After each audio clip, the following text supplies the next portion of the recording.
Todos los días miércoles hablamos de economía. Hoy día no será la excepción y por eso estamos con Rodrigo Palma, economista de la Universidad de Barcelona, docente de la UTEM y director ejecutivo de RPBM Consultores. ¿Cómo estás, Rodrigo? Gracias por acompañarnos esta mañana. Hola, ¿cómo estás? Buenos días, gracias por la invitación. Rodrigo, este lunes, si no me equivoco, tú me vas a corregir, fue el lunes que conocimos el IMASEC de septiembre, ¿cierto? Fue de un 3,2%. ¿Qué significa esta cifra? Significa fundamentalmente que hubo la cantidad de bienes y servicios disponibles para el consumo varió, aumentó en este caso en un 3,2% en comparación con el mismo mes del año anterior. Perfecto, o sea, crecimos 3,2% con respecto a septiembre del año 2024, es decir, fue un mejor septiembre, ¿ya? Así es, tal cual. Ya. ¿Qué impacto tiene esto en el crecimiento económico, en el tan famoso crecimiento económico? O sea, lo que nos está midiendo eso, ¿no? Nos está midiendo el crecimiento económico es efectivamente ese 3,2%. Es decir, lo que estamos señalando acá es que Chile, voy a poner ejemplo, si en septiembre del año 2024 produjo 100 en cantidad de bienes, hoy día producimos 103,2. O sea, somos entre comillas más ricos un 3,2% que el año anterior. Ahora aquí hay que considerar varios elementos, ¿no? Nos estamos comparando con el año anterior. Este año 2025 hubo 2 días hábiles más, ¿verdad? Entonces esto hace que se infle un poco esta cantidad. Por eso que es tan importante analizar no solamente la variación del PIB bruta, sino que analizar la variación del PIB desestacionalizado, que lo que hace es eliminar el efecto, primero, de la estacionalidad, y segundo, eliminar el efecto de esta cantidad de días más, ¿no? Efecto calendario que se llama.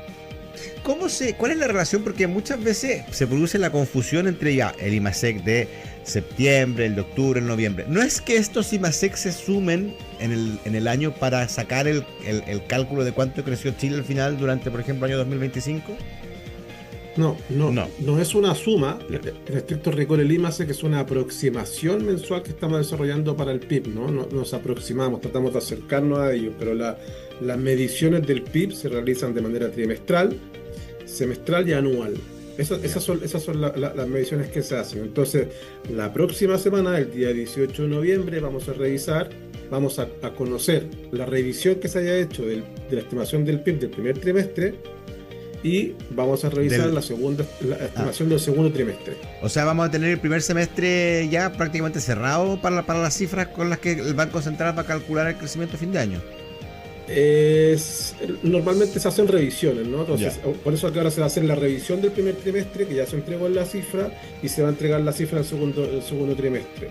Ya seguramente a principios del próximo año tendremos la corrección del segundo trimestre de este año. Bueno, pero sin ahondar tanto en estas cifras y en estas entregas parciales, más o menos las cartas ya están jugadas, ¿no? No, sí, efectivamente, o sea, son solamente medición. Ahora lo que es para ver la coma, cuánto va a variar, digamos. Sí, exactamente, son variaciones mínimas, ¿no? Pues variaciones de un 0,1 o 0,2%, pero que muchas veces marcan diferencias importantes. En este caso puntual, lo que estamos observando es que el país está creciendo económicamente, un crecimiento que está bastante cerca del actual potencial que tenemos, que es un potencial muy débil, cercano a un 3%, entre un 2,5 y 3%, por tanto, estamos creciendo lo máximo que podemos hoy día. Entonces ahí es donde viene la preocupación, un poco más de cuáles son las políticas que tenemos que establecer en el largo plazo para, como Chile, crecer un poco más, ¿no? Escuchaba la entrevista que estaba haciendo anteriormente donde se referían al empleo, y uno precisamente de los elementos centrales para poder generar más empleo es precisamente el crecimiento económico. Claro, y este crecimiento económico que se ve bien escaso para este año, pero una de las cosas preocupantes también es que, o sea, no sé si preocupante, pero al menos que nos tiene que poner una señal de alerta es que ya también está más o menos, según lo que uno conversa con economistas, que ya también más o menos está jugada el partido del 2026. Sí, es que ese es el punto, ¿no? Nosotros hoy día el potencial de crecimiento que tenemos como país es muy bajo. Y esa es la gran preocupación, ese es el gran problema que tenemos hoy día. Porque hoy día podríamos decir, mira, este gobierno no lo ha hecho tan mal en términos económicos porque no ha llevado a crecer el potencial, o muy cercano a ese potencial, cerca de un 2,5-3%. el próximo gobierno que venga, si no realiza reformas económicas importantes, vamos a seguir creciendo o podríamos seguir creciendo a tasas más o menos similares, entre un 2 y un 2,5%. Entonces, para un país que tiene el nivel de desarrollo que tiene Chile, son cifras extremadamente débiles. Entonces, ¿cómo somos capaces de corregir esto? Hay que hacer una serie de reformas bastante interesantes, importantes, algunas de corto plazo y otras de un poco más de largo plazo, que nos ayuden a mejorar en este caso este potencial de crecimiento. Claro, un potencial de crecimiento que se ve relativamente estable, o hay proyectos de inversión en carpeta que puedan mover la aguja, dices tú, para el próximo año. No, la verdad es que lo que pasa es que en estricto rigor, cuando hablamos de potencial de crecimiento, no se refiere no solamente a proyectos en específico, sino que se refiere a cuestiones mucho más de largo plazo, se refiere a políticas de Estado, donde uno de los elementos centrales que tenemos que trabajar tiene que ver con la productividad. Es importante destacar en este sentido que durante los últimos años hemos tenido reformas bastante importantes en la perspectiva laboral, que han ido encareciendo la contratación, y no se ha ido trabajando paralelamente a eso de manera importante sobre la productividad. Si nosotros analizamos la contabilidad del crecimiento económico de Chile, lo que observamos es una caída importante de la productividad. Entonces ahí es donde tenemos que poner el énfasis, en cómo somos mucho más productivos. Vuelvo un poco en lo relacionado con la entrevista que hacía anteriormente, cuando hablaban de precisamente las carreras profesionales, las carreras universitarias.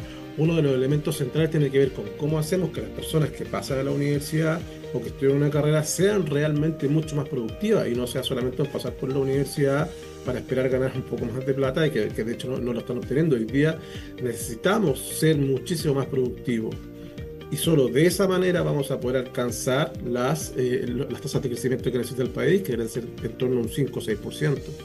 Entonces, ¿cómo hacemos eso?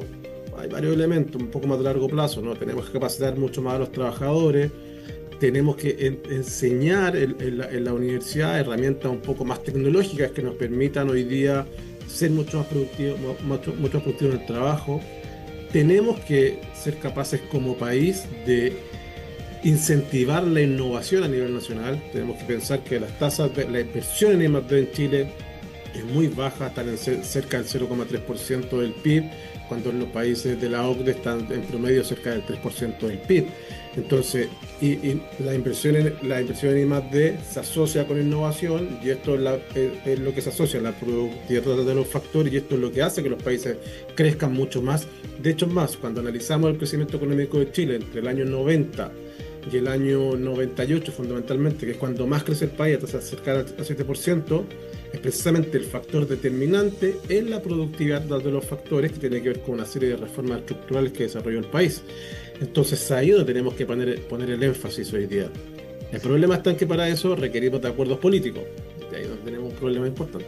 Sobre todo en el presupuesto, también lo conversábamos algo en el primer bloque, en el presupuesto de la Nación presentado para el próximo año, un presupuesto que está enfrentando bastantes ripios en el Congreso, justamente por poca claridad en las cifras. Hay temas, por ejemplo, en el Ministerio de Vivienda, hay temas con el reajuste de los salarios del sector público que no han sido lo suficientemente claros. Conversábamos con el ex subsecretario de Hacienda en el gobierno del presidente Piñera II, Alejandro Weber, sobre el presupuesto. O sea, este fue un presupuesto que se presentó no considerando todos los ítems que se consideran año a año en la presentación del presupuesto.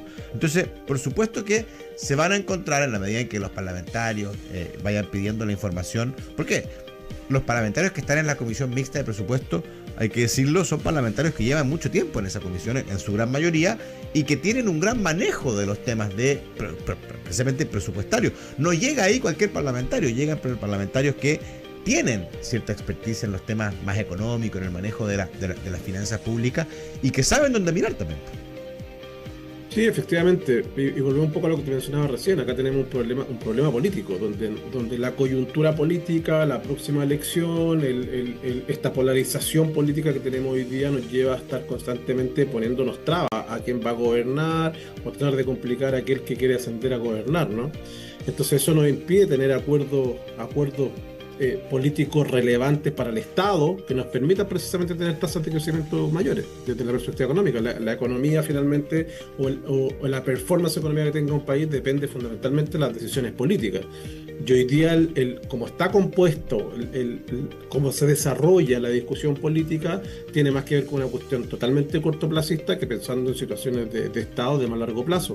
Y ahí tenemos las consecuencias. Tenemos consecuencias en el crecimiento económico, esto implica la cantidad de tasas de desempleo que tenemos, ¿verdad? Y una serie de problemáticas sociales. Pero insisto, el desafío acá está en cómo los políticos van a enfrentar esta situación pensando en un país a 10, 15, 20 años más hacia adelante. Ese es el tema, porque siento yo a veces cuando, bueno, llevándolo al plano para hacer el paralelo con las encuestas políticas, que semana a semana entregan resultados y unos se alegran, otros se ponen tristes, otros celebran, otros no sé qué. Bueno, cuando salen estos datos de BIMASEC y son algo bueno, los ministros también celebran. El ministro Grau fue súper efusivo con este BIMASEC y dijo que este 3,2% sorprende y que se debe a un sólido crecimiento de la economía chilena. Son palabras del ministro de Hacienda, que parece que no hay tanto acuerdo en eso, digamos, que sea una señal de un sólido crecimiento de la economía. O sea, a ver, lo que pasa es que, insisto, dentro del potencial, del débil potencial económico que tenemos nosotros, claro, estamos llegando cerca de ese potencial. Pero insisto, porque estamos pensando solamente en el hoy día, no estamos pensando en una posición país en 20 años más, dónde queremos ir. Recordemos que a principios del año 2000 hablábamos que el año 2025 aproximadamente Chile podía llegar a ser un país desarrollado, porque teníamos tasas de crecimiento importantes y hoy día cada vez vamos creciendo a tasas menores. Y ahí donde está la dificultad, donde estamos celebrando el corto plazo, pero no estamos pensando en el país en el largo plazo. Pero eso no lo piensa ni el gobierno ni la oposición. Insisto, yo creo que hoy día los políticos en general, la discusión es demasiado cortoplacista y el país necesita, para crecer de mejor manera, para que haya mejores tasas de empleo, para que haya mayor cantidad de PIB per cápita, para que haya una mejor situación. De hecho, si comparamos Chile del año 90, digamos, al año 2000, es un Chile totalmente diferente y en términos de cómo la gente vivía, ¿no? ¿Y por qué se produce esto? Bueno, fundamentalmente porque tuvimos 7 o 8 años de gran crecimiento económico, con grandes tasas de crecimiento, con bajas tasas de desempleo, donde en general la gente pudo mejorar su calidad de vida. Y hoy día eso es lo que vemos débilmente.